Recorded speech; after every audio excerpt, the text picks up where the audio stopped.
नमस्कार मित्रांनो, चांगलं न्यूज चॅनलमध्ये आपलं स्वागत आहे. मित्रांनो, पुणे लोकसभा निवडणूक आता सध्या आज मतदान सुरू झालेलं आहे.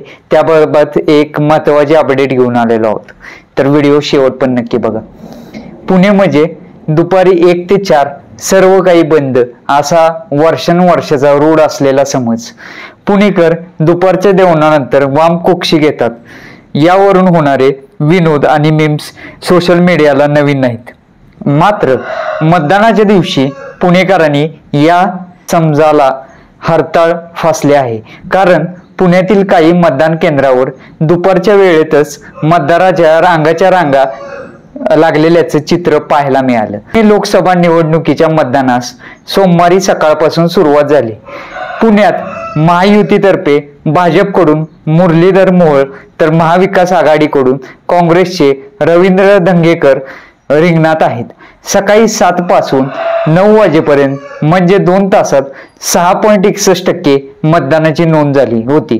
त्यामुळे पुणेकर मतदानाकडे पाठ फिरवतात का अशी काहीशी चिंता व्यक्त केली जात होती. मात्र भर दुपारी पुणे कॅम्प टिंबर मार्केट परिसरात मतदानासाठी मोठ्या रांगा लागल्या होत्या. त्यामुळे सकाळपासून घसरलेला मतदानाचा टक्का त्या दिवशी परत वाढला. पुण्यातील तापमान सध्या 33 अंशाच्या आसपास असले तरी हवेत प्रचंड उष्मा जाणवत आहे. त्यामुळे सकाळी 9 ते 10 वाजेपर्यंत मतदान आटोपण्याकडे बहुसंख्य मतदारांचा कल राहील असा अंदाज होता.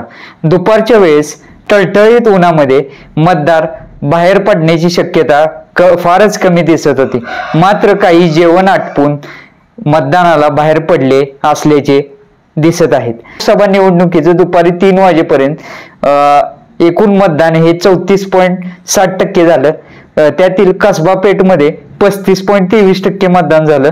कोथरूड या भागामध्ये 37.2% मतदान झालं. पर्वतीमध्ये 38.1%, पुणे कॅन्टोन्मेंट एरियामध्ये 31.5%, शिवाजीनगर परिसरामध्ये 26.61% अशा पद्धतीचं मतदान हे पुणे जिल्ह्यामध्ये झालेलं आहे.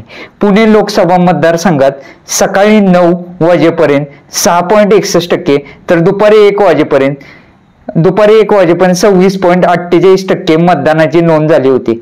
दुसरीकडे मावळ लोकसभा मतदारसंघातही सकाळी 7 ते दुपारी 1 वाजेपर्यंत 27.14% मतदान झालं. मावळच्या शहरी आणि ग्रामीण अशा दोन्ही भागांमध्ये हा टक्का कमी असल्याचे निवडणूक आयोगांचे मत आहे. सकाळच्या टप्प्यामध्ये अल्प प्रतिसाद निरुत्साह दिसून आला, परंतु दुपारी जी टक्केवारी आहे मतदानाची ती वाढली. तर मित्रांनो, आपल्याला काय वाटतंय, पुणे जिल्ह्यामध्ये कोण निवडून येईल? नक्कीच कमेंट करून सांगा. आणि व्हिडिओ आवडल्यास व्हिडिओला शेअर करायला विसरू नका आणि आपल्या चॅनलला नक्कीच सबस्क्राईब करा. धन्यवाद.